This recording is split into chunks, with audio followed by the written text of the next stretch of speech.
había dicho que, de acuerdo a esta nueva clasificación, se habían distribuido en 4 grupos. Los expertos en periodoncia. El primer y segundo grupo ya lo estudiamos. Ahora vamos a ver este tercer grupo. Sin embargo, si se dan cuenta de este tercer grupo que incluye manifestaciones periodontales de las enfermedades sistémicas y condiciones del desarrollo y adquiridas, varias ya hemos visto, como por ejemplo las fuerzas oclusales traumáticas. ¿Se acuerdan cuál les dije que era la diferencia entre un trauma oclusal primario y uno secundario? El trauma oclusal primario se producía por fuerzas oclusales traumáticas, pero en un periodonto sano. En el secundario ya hay periodontitis, en ese periodonto, ¿sí? Los factores relacionados con el diente y prótesis son factores locales que básicamente ya vimos, ¿sí? La anatomía del diente, ganchos de prótesis desadaptadas, etc. Otras condiciones periodontales es en lo que nos vamos a centrar, que son los abscesos periodontales, que se pueden presentar en un paciente con periodontitis o sin periodontitis, y en las lesiones endodóncicas periodontales con daño radicular o sin daño radicular. ¿Ya? Entonces, las deformidades bucogingivales ya vimos que era un fenotipo periodontal, cuáles son los tipos, ya vimos que era una recesión gingival también. Entonces, en ese sentido, de lo único que vamos a reforzar hoy en este grupo es únicamente otras condiciones periodontales, y vamos a aprender a diagnosticar un absceso periodontal y una lesión endoperiodontal. ¿Qué es un absceso? Una infección.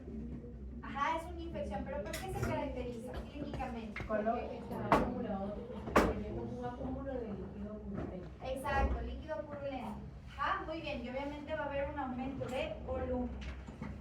Entonces, estas condiciones se van a dividir en abscesos periodontales y lesiones endodóncicas periodontales. Un absceso periodontal básicamente se va a formar porque, por ejemplo, tengo yo aquí el surco periodontal, ya se formó una bolsa periodontal y toda la pared de la bolsa periodontal que está hacia la encía se llenó de colección purulenta. No todas las bolsas periodontales se van a cerrar y van a tener un contenido purulento. ¿Qué factores creen que provoque un absceso periodontal? La vigencia. Sí, pero ya sabemos que la periodontitis en sí se produce por una mala higiene, ¿sí? Pero ¿por qué entonces se cierra esa bolsa periodontal y hay acúmulo de pus? Cuando hubo una mala limpieza, un mal ingresado radicular. Bien, puede ser, exactamente, porque va el paciente a que le trate su periodontitis y justo en esta región dejaste una parte de bolsa periodontal. ¿Qué hizo el periodonto? La encapsuló y se llenó de pus. Muy bien, ¿qué más? ¿Qué otro factor puede cerrar una bolsa periodontal y formar un absceso?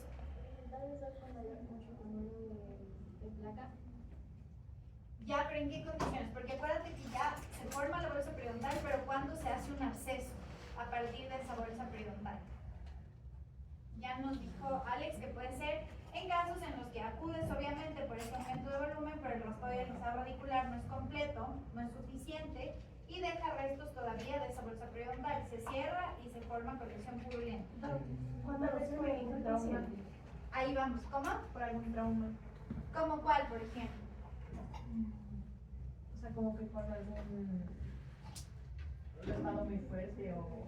Sí, básicamente cuando no están relacionados estrictamente a periodontitis y puede ser por un raspado y rizado radicular. Dime, Mari. Cuando se hace ese raspado y no se medica el paciente con Ya, antibióticos. más bien al revés. Cuando tú ya ves, en odontología hay el sesgo de que siempre ves un absceso periodontal y lo primero que quieres hacer es mandar antibiótico. ¿En qué te ayuda el antibiótico si hay un absceso? Periodontal estamos hablando ahorita. ¿En qué te ayuda el antibiótico? La carga bacteriana que se encuentra en el Exacto, a disminuir esa carga bacteriana. Pero en realidad, ¿qué está produciendo el absceso? Sí hay microorganismos, pero ¿qué lo está produciendo? bacterias. Las bacterias. ¿Y el antibiótico hacia qué tipo de microorganismos va orientado?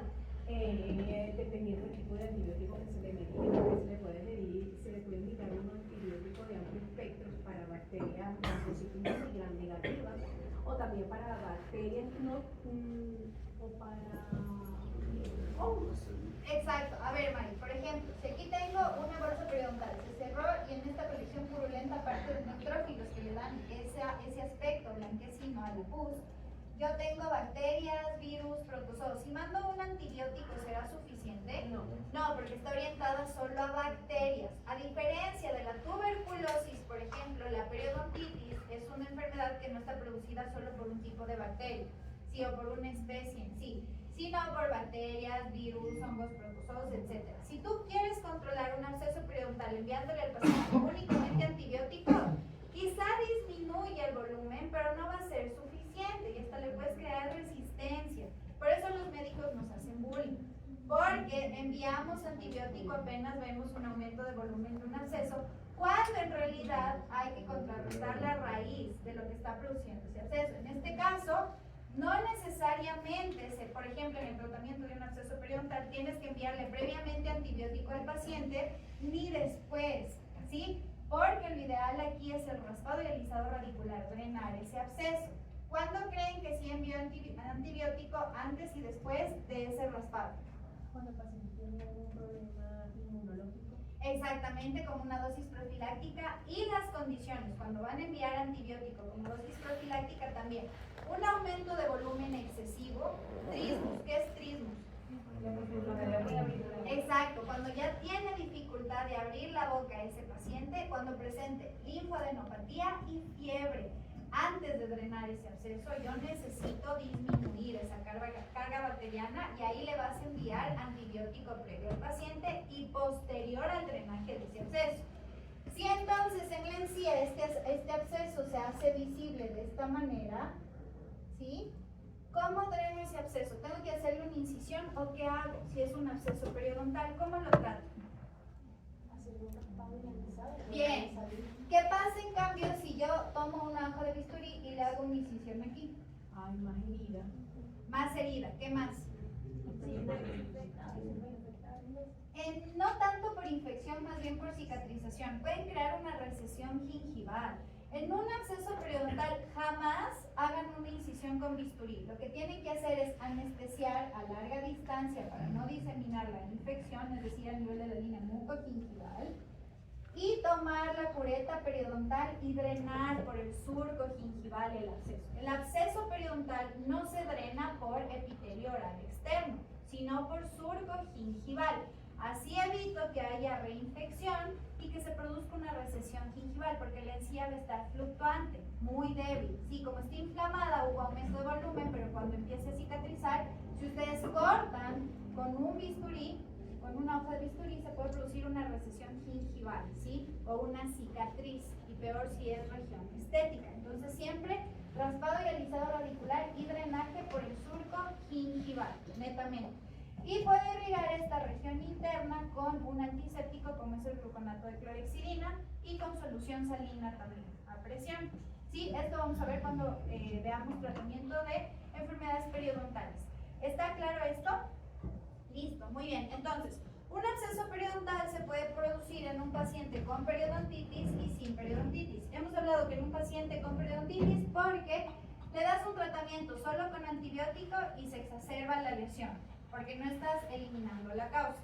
O también puede ser cuando el paciente ya recibió raspado y alisado radicular, pero no fue eficiente de tu parte y dejaste todavía contaminación en la región. ¿Cuándo se produce un absceso periodontal en un paciente sin periodontitis? Puede ser por carie. ¿Por qué? Cuando la carie ya llega al ápice de la raíz. Caries. Acuérdate que sea individual o muchas caries, siempre es caries, no carie. No específicamente. Por ejemplo, una endoperiodontal. Pero ahí ya hablamos de una lesión endoperio, ya no es solo absceso. Puede ser cuando no hay una buena cicatrización en algunos.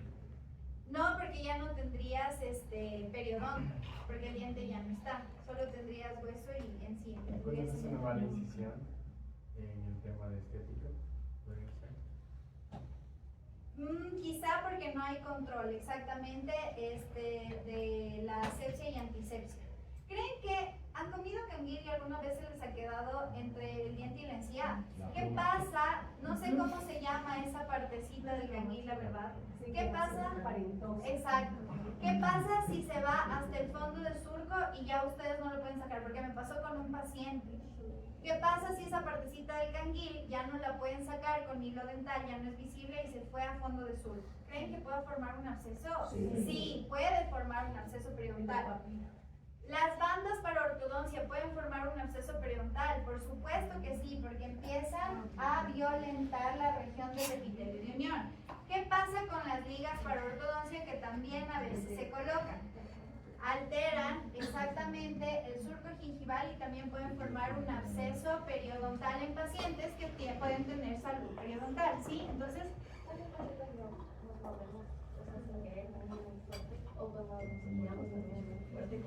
te golpea. sí, pero siempre y cuando esté relacionado directamente al nivel del surco, ¿me entiendes? Y quede una región o un factor que esté produciendo la acumulación de biopelícula en esa región. O altere la anatomía normal del surco gingival, ¿sí? Entonces, un absceso periodontal no va a ser más que la acumulación de pus hacia la región gingival de la bolsa periodontal. La bolsa periodontal se cierra, se acumula pus hacia la región gingival de esa bolsa periodontal. El absceso periodontal en paciente con periodontitis se va a producir por una exacerbación o agudización de una bolsa periodontal en un sitio determinado, ¿sí? Ya vamos a ver los factores que lo pueden causar. ¿Creen que un absceso duele? Sí, va a doler obviamente dependiendo del tiempo que se encuentre en boca y también algo más que se iba a decir, me desconecté. Digamos sí, del tiempo que se mantiene en boca y del tamaño, a eso me refiero. Muy bien, entonces miren, el absceso periodontal en paciente con periodontitis, exacerbación aguda. ¿Cuál era la diferencia entre un proceso crónico y uno agudo? En cualquier enfermedad. El agudo es reciente y el crónico lleva mucho tiempo. Ya, por lo tanto, ¿cuál va a tener sintomatología? El agudo. El agudo, obviamente. La diferencia entre un proceso agudo y un crónico es que el agudo va a tener ya sintomatología y signos. ¿Sí? Entonces, cuando es una exacerbación aguda, será una periodontitis no tratada que ya lleva mucho tiempo sin tratarse. Periodontitis que no responde al tratamiento. ¿Por qué? Porque generalmente lo estás tratando solamente con antibióticos, pero no estás eliminando todo el factor causal. Y mantenimiento periodontal. Cuando veamos tratamiento periodontal, una vez que el paciente esté controlado, va a entrar a un mantenimiento periodontal. Un paciente con periodontitis controlada nunca jamás va a dejar de ser tu paciente. Lo vas a tener que controlar periódicamente. ¿Sí? ¿Por qué? Porque puede recaer nuevamente. Posterior al tratamiento, después del raspado y alisado radicular, lo que tú mencionabas, sí se hizo un raspado, pero no se hizo a conciencia y no se eliminó completamente la bolsa periodontal. Después de la cirugía, ¿en qué casos? Muchas veces cuando las bolsas periodontales son muy profundas, tú ya no puedes complementar ese raspado y alisado radicular a campo cerrado o convencional, tienes que levantar la encía, exponer directamente la raíz y limpiar. Cuando haces ese procedimiento quirúrgico, pero igualmente dejar restos de esa biopelícula dental, de ese cálculo, puede también exacerbarse la lesión. Y después de la administración de medicamentos, justamente lo que hablábamos, Mari, que solamente te enfocas en la terapia antimicrobiana, con antibióticos, pero no eliminas de raíz la acumulación. En periodoncia sí están indicados los antibióticos, pero en ciertos casos. El tratamiento ideal inicial siempre va a ser el raspado y el alisado radicular en una periodontitis. No sirve de nada que envíes antibiótico a tu paciente si no haces un raspado y alisado radicular, porque el punto es eliminar completamente la biopelícula dental, ¿sí? Y obviamente por el tipo de microorganismos que se encuentran dentro de esa biopelícula. Miren aquí un absceso periodontal. ¿Creen que ese paciente tiene o no periodontitis? ¿O solo se exacerbó? ¿O hubo lesión en esa región nada más? Periodontitis. Ajá. ¿Qué les hace pensar que este paciente tiene una periodontitis y no es solamente un absceso aislado, sin periodontitis? Exactamente. La recesión. Ajá, miren las recesiones gingivales, miren cómo se encuentra la encía, no tanto en la región del absceso, sino ya más hacia la región distal. ¿Qué más les hace pensar que ese paciente puede tener periodontitis?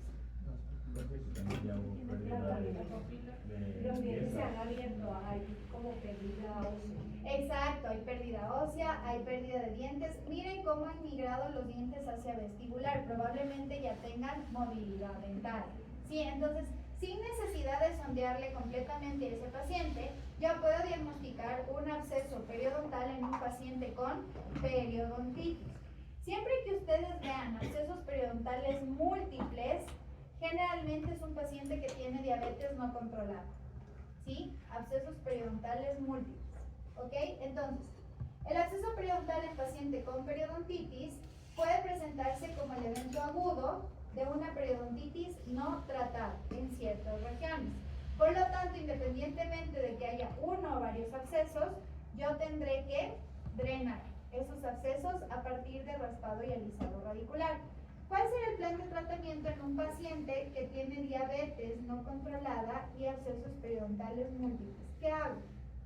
Primero se le controla la- Exacto, ese paciente no lo tocas. Primero, obviamente, tienes que derivarlo Estabilizarlo. al especialista y una vez que el especialista haya controlado la diabetes, puedes empezar a tratarlo, ¿sí?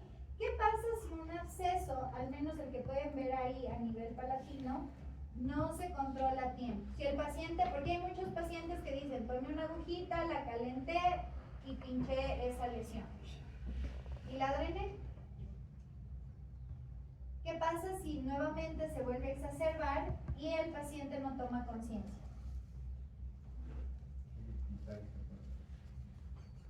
¿Qué eran los espacios aponeuróticos? ¿Se acuerdan? Se puede llegar a Exacto, puede llegar a diseminarse y producir, dependiendo de la región, ya afecciones o complicaciones que pueden poner en riesgo la vida del paciente. A nivel inferior o de maxilar inferior o mandíbula, ¿qué pasa si un absceso no se controla y empieza a migrar hacia la región del cuello? Toda esa colección purulenta. Sí, una celulitis y después, ¿qué puede producir? angina de Ludwig. Ajá, una angina de Ludwig. Ajá, y poner en riesgo la vía respiratoria del paciente. Y a nivel superior, ¿hacia dónde puede migrar esa colección purulenta?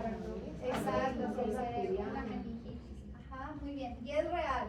Hay pacientes, lamentablemente, que no se han hecho tratar a tiempo y que han muerto por meningitis, angina de Ludwig, por abscesos a nivel oral, periapicales y periodontales.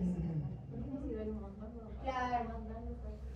Pero sí, y también como odontólogos debemos ser capaces de hacer remisiones y poder tratar este tipo de lesiones. ¿Sí? Muy bien. Entonces, acuérdense que el absceso periodontal en paciente con periodontitis no es más que la exacerbación de una bolsa periodontal en una región determinada. Obviamente, el resto de dientes van a tener también bolsas periodontales. El absceso periodontal en pacientes sin periodontitis se puede formar por diferentes factores. Cuerpos extraños, por ejemplo, lo que les digo, el canguil se quedó metido ahí, la banda para ortodoncia, factores ortodóncicos, incluso fuerzas ortodóncicas, agrandamiento gingival. ¿Por qué en un agrandamiento gingival se puede formar un absceso? ¿Qué caracterizaba un agrandamiento gingival? Era la hiperplasia, ¿se acuerdan de la encía? ¿Qué pasa si hay hiperplasia? ¿Se podrá cepillar adecuadamente el paciente? No, entonces se va a acumular biopelícula dental y se puede formar el absceso periodontal, ¿sí? Y estos son los factores que pueden producir un absceso periodontal en un paciente que no tiene periodontitis: hilo dental, elásticos ortodóncicos, dique de goma, palillo de dientes, cáscara de palomita de maíz, ¿sí? Mordisqueo de uñas o alambres y apretamiento de dientes, fuerzas ortodóncicas o mordida cruzada. Y obviamente también alteraciones anatómicas de los dientes que favorecen la acumulación de biopelícula dental, ¿sí? ¿Esta parte está clara? Ya, entonces acuérdense, los abscesos periodontales se pueden formar en pacientes con periodontitis por exacerbación de una bolsa periodontal o en pacientes sin periodontitis con cualquiera de estas características, ¿sí? Porque se violenta el surco gingival. Muy bien, ¿hasta aquí tienen dudas o preguntas? ¿Está claro? Si yo hablo de una lesión endoperiodontal, ¿qué diagnósticos endodóncicos pueden venir acompañados junto con una bolsa periodontal? Nunca. Porque perforas en la, pero en una parte del ojo. Exacto, muy bien. Hay perforación del ápice o la cámara pulpar, por ejemplo. ¿Por qué? Exacto, porque ya estoy provocando una comunicación entre los conductos y los tejidos periodontales. ¿Qué más? Ese diente que ven ahí es un 36. ¿Qué ven? ¿Qué pronóstico le dan a ese diente? ¿Lo dejarían? ¿Le dirían, señor, sacamos esa corona y le hacemos un retratamiento de conductos? ¿Qué pronóstico le dan a ese diente? Ajá, ¿por qué? ¿Por qué extracción o exodoncia? Exodoncia, porque ya perdió todo el hueso, y hay una imagen radiológica muy grande que ocupa toda los forámenes apicales. Muy bien, ¿qué más? Aparte de eso, ¿es viable protésicamente? ¿Se lo puede rehabilitar? Hay una complicación en la pulpa. Sí, hay furga, bien, Mari. Mira hasta dónde llega incluso la raíz. ¿Ese tratamiento de conductos está adecuado? No. Entonces, ¿qué creen que fue primero en esa lesión? ¿La endodoncia o una bolsa periodontal? Fue la endodoncia. Un tratamiento de conductos mal realizado. No está terminado. Exacto, hay una fractura. Miren a dónde llega la rehabilitación. Esa corona, a furga. Entonces, obviamente, hubo contaminación del conducto radicular que migró hacia los tejidos periodontales y produjo una lesión endopérica. Si yo hago pruebas de sensibilidad pulpar, ¿qué creen que pasa? Nada. Exacto, ya no va a haber reacción, pruebas negativas, ¿ok? ¿Creen que pueda haber pruebas anormales de sensibilidad pulpar en una lesión endoperiodontal? ¿O será relacionada solo con necrosis pulpar? Relacionado solo con necrosis, tal vez al morder le puede molestar. De hecho, Por eso la... hubiera sido que queda. No, ya hay puede- fibras, sí. Sí, tú dices que sí puede haber algo de Si es que no está reacción. bien hecho y sí quedó algún por ahí, sí puede Ya, haber. muy bien. ¿Qué me ibas a decir, Eduardo? que normalmente cuando hay absceso, sí, lo que no siente Ya no es... es absceso, es una lesión endopérica. Ah, bueno, cuando hay las lesiones endoperio, cuando definitivamente si le pones el frío, no va a pasar nada. Si le pones el calor, puede reaccionar por ahí. Pero la protusión, creo que se llamaba cuando le das por arriba. ¿Percusión? Percusión. Esa es la que nos va a decir aquí está pasando algo, en este caso, porque el hueso es el que está diciendo, ¡ah! Ya, muy bien. Verán, siempre que hay una lesión endoperio, las pruebas de sensibilidad pulpar van a estar alteradas o van a ser negativas. ¿Ya? Entonces, si yo tengo un absceso periodontal, pongan atención, si tengo un absceso periodontal, ¿cómo se va a encontrar la pulpa dental? Estoy hablando de un absceso periodontal. Viene mi paciente con un aumento de volumen, yo hago sondaje y tiene una bolsa periodontal de 6 milímetros en un solo punto y hay aumento de volumen a nivel del margen gingival. Entonces yo voy a hacer pruebas de sensibilidad pulpar. Todas las pruebas son positivas. ¿Qué diagnóstico es? ¿Lesión endoperio o absceso? ¿Por qué? No, endo, porque creo que una vez que está ese acceso a nivel de el foramen apical, pues puede ser que esa pulpa todavía esté viva, pero es que ya está infectada. Ya, muy bien, vean, bien. Les voy a dibujar. ¿Tienen el borrador?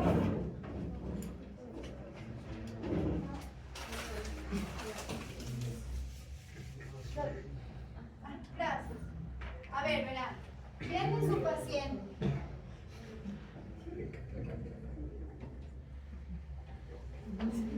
Y tiene el aumento de volumen en esta región. ¿Ya? Y sin necesidad de que sondeen, ustedes ven que está supurando por el surco. Tú haces pruebas de sensibilidad dental, ¿sí? Y son positivas, al frío, al calor y creo que hay eléctricas también. Ajá, son positivas. ¿Qué diagnóstico es? ¿Lesión endoperio o absceso periodontal? No, endoperio. Ya, ¿quién dice que es endoperio? Aparte de Mari. Tú también. Los demás dicen que solo absceso periodontal. A ver, viene su paciente con un aumento de volumen a nivel del margen gingival, no a nivel apical. Saca la radiografía. A nivel óseo no ven pérdida ósea. Hacen pruebas de sensibilidad dental y son todas positivas. O sea, la pulpa está reaccionando. ¿Es una lesión endoperio o es solo un absceso? Absceso. Ya, ¿por qué es solo un absceso? Porque no hay daño. Exacto, porque no hay daño radicular de la pulpa dental. ¿Qué pasa si su paciente viene con este absceso, aumento de volumen, supura y tú le haces todas las pruebas y son negativas? No reacciona, te dice no me duele, no siento nada. ¿Qué es? Lesión endoperio. Entonces, ¿cuáles son los parámetros que me van a poder identificar entre un absceso y una lesión endoperio? Exacto, la vitalidad pulpar. En un absceso periodontal yo tengo vitalidad pulpar y en una lesión endoperiodontal ya tengo lesión pulpar y también periodontal. ¿Sí? ¿Qué creen que tengo aquí? Es una lesión endoperiodontal. ¿Sí? Entonces, una lesión endoperiodontal se va a diferenciar de un absceso periodontal porque las pruebas de sensibilidad o vitalidad pulpar se van a ver alteradas o van a ser negativas en una lesión endoperio. Está comprometida la pulpa y también ya contaminó la región periodontal. ¿Sí? Por eso es una lesión endoperiodontal. Muy bien, ¿hasta aquí tienen dudas o preguntas? Y sí, definitivamente ese diente empezó con una lesión endodóncica, se trató sumamente mal, se rehabilitó pésimo y ya contaminó el ligamento periodontal. Los tejidos periodontales, por lo tanto, se convirtió un inicio en una lesión pulpar y en una lesión endodóncica periodontal. ¿Sí? Muy bien. Ahora, los signos y síntomas más comunes asociados a un diente afectado por una lesión endoperio, ¿cuáles van a ser? Presencia de una bolsa periodontal profunda que alcanza o está próxima al ápice.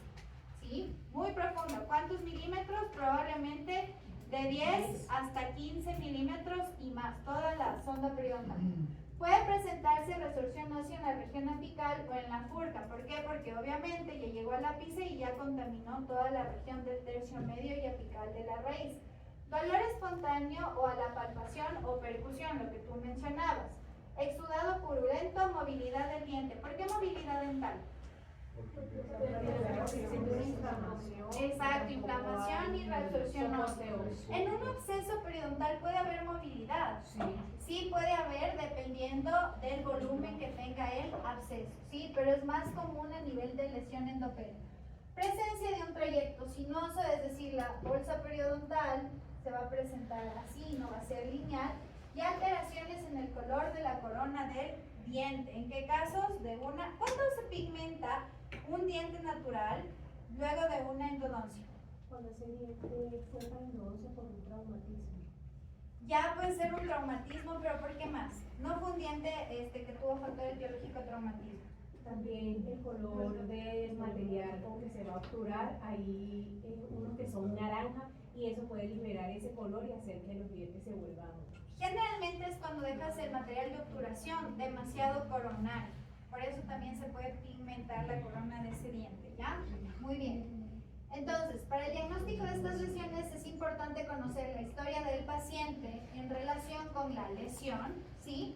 Con el fin de identificar si se produjo algún trauma o lesión durante el tratamiento de conductos, o si hubo una lesión durante o después de la colocación de un poste intraradicular. ¿Por qué? Porque generalmente cuando colocas un poste o intentas sacarlo puedes producir fractura de ese diente, ¿ok? Si son identificados uno más de estos eventos, se debe buscar en la examinación clínica y radiográfica la presencia de perforaciones, fracturas, fisuras o resorción radicular exterior. En caso de no detectar perforaciones o fracturas, debe procederse a la examinación en busca de una bolsa periodontal que esté próxima al ápice. Por lo tanto, las lesiones endoperiodontal se pueden presentar con daño radicular o una lesión endoperio sin daño radicular. Cuando presente daño radicular, probablemente ese diente esté fracturado, perforación durante el tratamiento de conductos y una resorción radicular externa. Cuando no haya daño radicular, puede presentarse una lesión endoperio en paciente con periodontitis o en un paciente sin periodontitis. ¿Ok? Entonces, por ejemplo, esta lesión que ustedes ven aquí, ¿por qué creen que se produjo? ¿Qué ven en estos dos dientes? La fracción. ¿Qué más? Si son más observadores. ¿Qué hay aquí? Hay una fractura vertical. Fractura. ¿Qué hay aquí? Una reabsorción ósea, perdón, radicular externa. ¿Qué ven en este tratamiento de conductos? Perforación, salimos un cuerpo rodante. Exactamente. Ajá, muy bien. ¿Y qué ven en la radiografía de este lado? Ya hay reabsorción ósea, ajá, pérdida a nivel de la región, sobre todo de furca y mesial. ¿Este diente tendrá algún daño radicular? ¿No? Sí. Aparentemente no. Pero clínicamente. Sí está No, clínicamente no. Es que, por ejemplo, un daño radicular lo ves ni siquiera con radiografía. Necesitas una tomografía ajá, para valorarla en 360 grados. Pero, por ejemplo, ahí tengo una lesión endoperiodontal con un daño radicular. ¿Por qué? Porque sabes que perforaron durante el tratamiento de conductos, que se fracturó ese diente y que puede haber una fisura o una reabsorción externa. Pero, ¿qué pasa en una lesión endoperio en un paciente sin periodontitis? No va a haber daño radicular, no va a haber fractura, fisura ni perforación. Y obviamente todo va a depender de qué? De la anamnesis que hagas con tu paciente. Digamos que es un paciente que viene con una lesión endoperiodontal. Ya no hay dolor, pero siente que ese diente se está moviendo. Le hicieron un tratamiento de conductos hace 3 meses, ¿sí? Y abrió una botella con la boca y sintió que algo tronó en esa región, como que se rompió y se hizo una lesión endoperiodontal, porque al momento en que sondeas, encuentras una bolsa periodontal de 10 milímetros en adelante. Es una lesión solo en ese diente, es una lesión endoperiodontal con daño radicular o sin daño radicular. ¿Por qué? Porque hizo palanca para abrir la cerveza. Y se fracturó, obviamente, Hasta el el diente. fondo. Exactamente. No ¿Ya? solamente la carita vestibular que por lo general es lo que se rompe. Muy bien. Ahora, otro paciente te dice que le dijeron que necesitaba hacerse un tratamiento de conductos. Ya le hicieron el tratamiento de conductos y de repente se le inflamó la cara. ¿Por qué, doctora? Si ya me hicieron el tratamiento de conductos. Exactamente, perforación. O quedó muy corto. Quedó muy corto también. ¿Sí? O probablemente la endodoncia, el tratamiento de conductos se hizo súper bien, pero a veces hay conductos accesorios que pueden mantener todavía esa contaminación. Ahora, viene este paciente y te dice que por mucho tiempo tenía mucho dolor en el diente, pero que pasó alrededor de 1 año y dejó de molestar.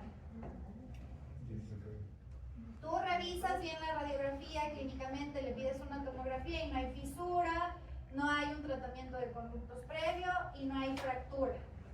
Ya las pruebas de sensibilidad pulpar no responden, son negativas, ya hay bolsas periodontales. No le duele porque se forma una fístula tal vez y comienza a drenar todo por el día, el paciente no le duele, es como que si no tuviese nada. Se llena la fístula, pasan 2 meses, se vuelve a drenar otra vez y es un ciclo. Muy bien, Hasta que entonces se Mari, inicia. ¿cuál sería tu diagnóstico?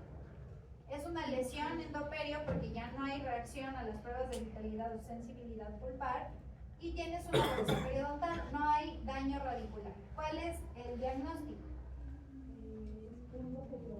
Sin daño radicular. Ajá, muy bien. Entonces, obviamente, en este caso ya sabemos que el absceso va a ser en un paciente con y sin periodontitis. Y en una lesión endoperiodontal el diagnóstico va a depender de si hay o no daño radicular.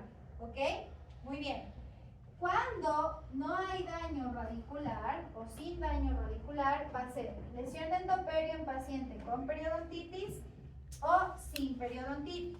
¿Cómo voy a saber si tiene periodontitis? Voy a sondear el resto de dientes. Si hay bolsa periodontal es una lesión endoperio en paciente con periodontitis.